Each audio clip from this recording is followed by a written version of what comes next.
नमस्कार सभी साथियों को। मैं हूं राकेश शर्मा, विहारिका ज्योतिष से। सभी का बहुत बहुत स्वागत, बहुत बहुत अभिनंदन। साथियों, आज हम बात करेंगे उपासना पर।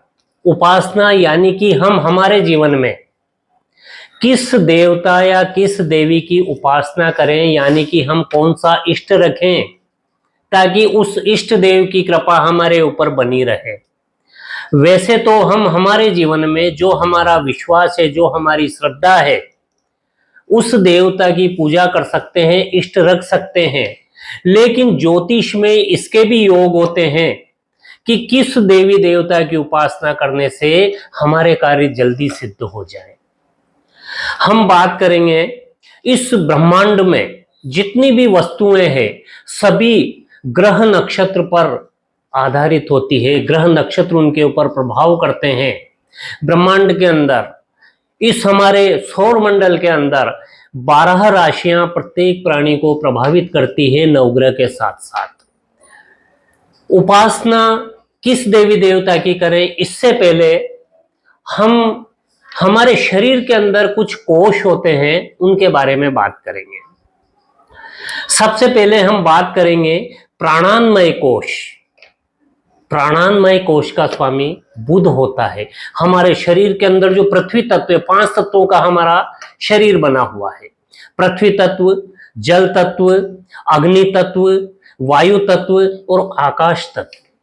तो पृथ्वी तत्व का जो प्राणान्मय कोश है, इसका स्वामी बुध होता है। यानी कि बुध प्रभाव करता है इस कोश के ऊपर, और इस कोश के अंतर्गत पृथ्वी, गंध, घ्राणेन्द्रिय, ये सारी चीजें प्राणान्मय कोश के अंतर्गत आती है।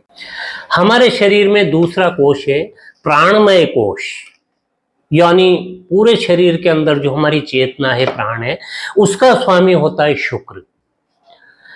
शुक्र का जो कार्य है हमारे शरीर के अंदर, ये जल तत्व से संबंधित है। पंच तत्वों में से जल तत्व से संबंधित है। तो हमारी जो रसनेन्द्रिय, हमारी जिह्वा, अपायु, अपान, ये सारी चीजें को शुक्र प्रभावित करता है। तीसरा कोश है मनोमय कोश, जो मन सबसे प्रबल होता है। मन की जो गति होती है, हम मन की गति से ब्रह्मांड में कहीं पर तुरंत पहुंच सकते हैं। तो इस मनोमय कोश का स्वामी होता है मंगल। और ये अग्नि तत्व जो होता है, इससे संबंधित है। अग्नि, रूप, आंखें, पैर, इन चीजों को मनोमय कोश का स्वामी मंगल प्रभावित करता है। चौथा कोश है विज्ञानमय कोश। इसका स्वामी होता है शनि, और वायु तत्व इससे संबंधित होता है। शरीर में वायु, स्पर्श, पानी, उदान, ये सारी चीजें शनि से संबंधित होती है और हमारे शरीर के ऊपर विज्ञानमय कोश को प्रभावित करती है। और अंतिम कोश होता है आनंदमय कोश। हम हमारे जीवन के अंदर जो आनंद महसूस करते हैं, परमानंद महसूस करते हैं, और जिसकी हमें इच्छा रहती है कि हम हर क्षण आनंद के साथ जिएं, इसका स्वामी होता है गुरु। ये आकाश तत्व से संबंधित है। आकाश तत्व, शब्द, श्रोत्रेंद्रिय, वाणी, इन सब चीजों का स्वामी गुरु होता है। और ये चीजें इस प्रकृति में हमें प्रभावित करती है। ग्रह जो भ्रमण करते हैं, इनसे हमारे मन में विचार उत्पन्न होते हैं।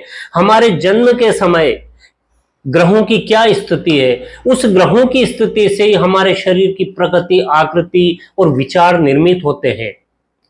हमारे जीवन के अंदर कैसी विद्या होगी, कैसी बुद्धि होगी, कैसा धन होगा, कैसे बंधु बांधव मिलेंगे हमें, दाम्पत्य सुख कैसा होगा, हमारे तीर्थ आदि के योग कैसे होंगे, राज्य पद क्या होगा, यात्रा क्या होगी, और उपासना हम किसकी करेंगे, ये चीजें निश्चित होती है हमारी जन्म कुंडली के अंदर। और आज हम इन्हीं बातों के ऊपर विचार करने जा रहे हैं कि हम हमारे जीवन में किस देवी देवता की उपासना करें।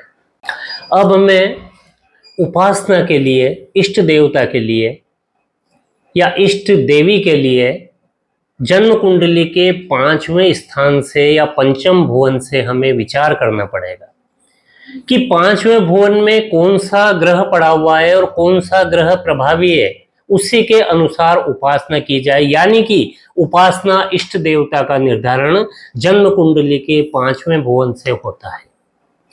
हमारे जीवन में सुख, संतोष, शांति, धैर्य, भाग्योदय, ये सारी चीजें उपासना के माध्यम से आती है।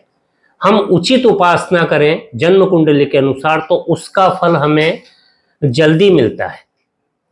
5वें स्थान में यदि कोई ग्रह उच्च का हो, उच्च का अर्थात जैसे सूर्य को ही लें हम, 1 नंबर के साथ सूर्य पड़ा हो, यानी कि मेष राशि का सूर्य हो, तो ये उच्च का, तो हम सूर्य की उपासना करें या सूर्य से संबंधित देवी देवता उनकी हम उपासना करें तो हमारे कार्य सिद्ध होते हैं। या फिर पंचम भुवन में जो अंक पड़ा हो उसके स्वामी, यानी जैसे 5 नंबर पंचम भुवन में हो और सिंह राशि का स्वामी होता है सूर्य, तो हम सूर्य की उपासना करें। इसी प्रकार 9 ग्रहों का हमें ध्यान रखना चाहिए कि पंचम भुवन में कौन सा अंक पड़ा है, उसी की हम उपासना करें।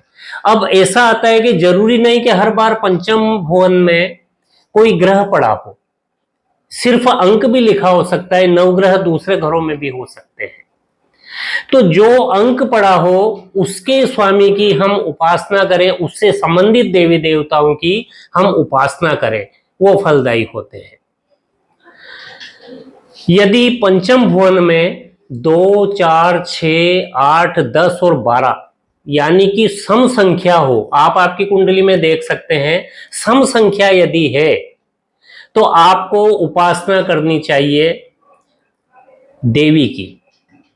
देवी की उपासना आपको फलदायी रहेगी। यानी कि सम संख्या पंचम भुवन में है तो देवी शक्ति की आराधना हमें करनी चाहिए। और पंचम भुवन में यदि शुक्र और चंद्र है तो भी देवी की उपासना फलदायी होती है।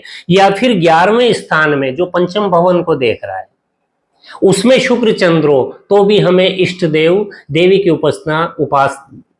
देवी की उपासना शीघ्र फलदायी होती है। अगर ये सम संख्या नहीं है और विषम संख्या है तो हमें हमारे इष्ट पुरुष जैसे राम, कृष्ण, हनुमान, शिव, इनकी उपासना हमें करनी चाहिए। पंचम भुवन में कई बार होता है कि एक ग्रह के अलावा 3 या 4 ग्रह भी उसके अंदर होते, 5 ग्रह भी हो सकते हैं, तो फिर हमें निर्धारण करना पड़ेगा कि इन सब में सबसे बली ग्रह कौन सा है, उससे संबंधित देवी देवता या उस ग्रह की हमें उपासना करनी चाहिए।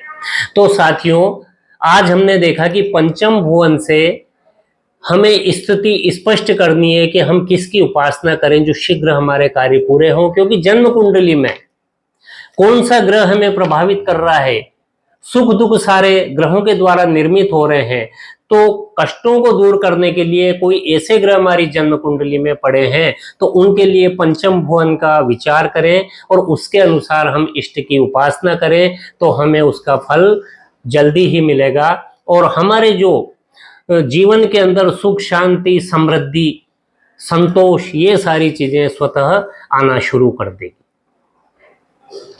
तो साथियों, अगले एपिसोड में हम आपको बताएंगे कि यदि पंचम भुवन में सूर्य है या चंद्र है या मंगल, बुध, गुरु, शुक्र, शनि, राहु, केतु, कौन सा ग्रह पड़ा हुआ है और उससे संबंधित प्रत्येक ग्रह से संबंधित कौन से देवी देवता संबंधित है इन ग्रहों से और उनकी उपासना हम कैसे करें, कब करें, इसकी जानकारी हम आपको हमारे आने वाले एपिसोड में देंगे।